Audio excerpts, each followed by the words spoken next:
Қайырлы күн достар. Бүгін бұл видеода картоп пюресін қалай ерекше әрі дәмді етіп дайындаудың әдісімен бөлісетін боламын. Міндетті түрде бұл видеоны соңына дейін қараңыздар. Ең алдымен ыстық қайнайын деп тұрған суға картоптарымызды салып, толық піскенше пісіріп алатын боламыз.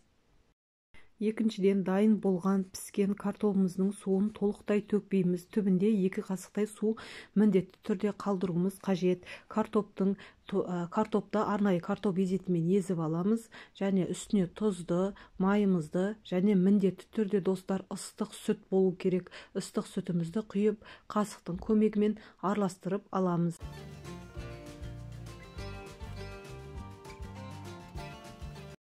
Толық араласқан картопымызды енді миксерлейтін боламыз.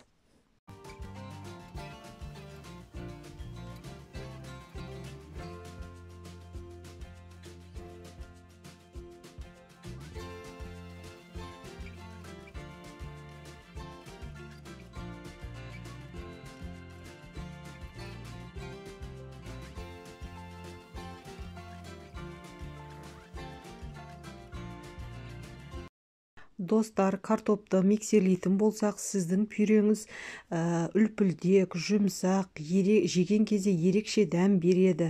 Егер осылай істеп көрмеген болсаңыздар, міндетті түрде істеп көрулеріңізге кеңес беремін. Видеоны соңына дейін қарағандарыңызға көп рахмет. Каналға тіркеліп, лайк басып қойыңыздар.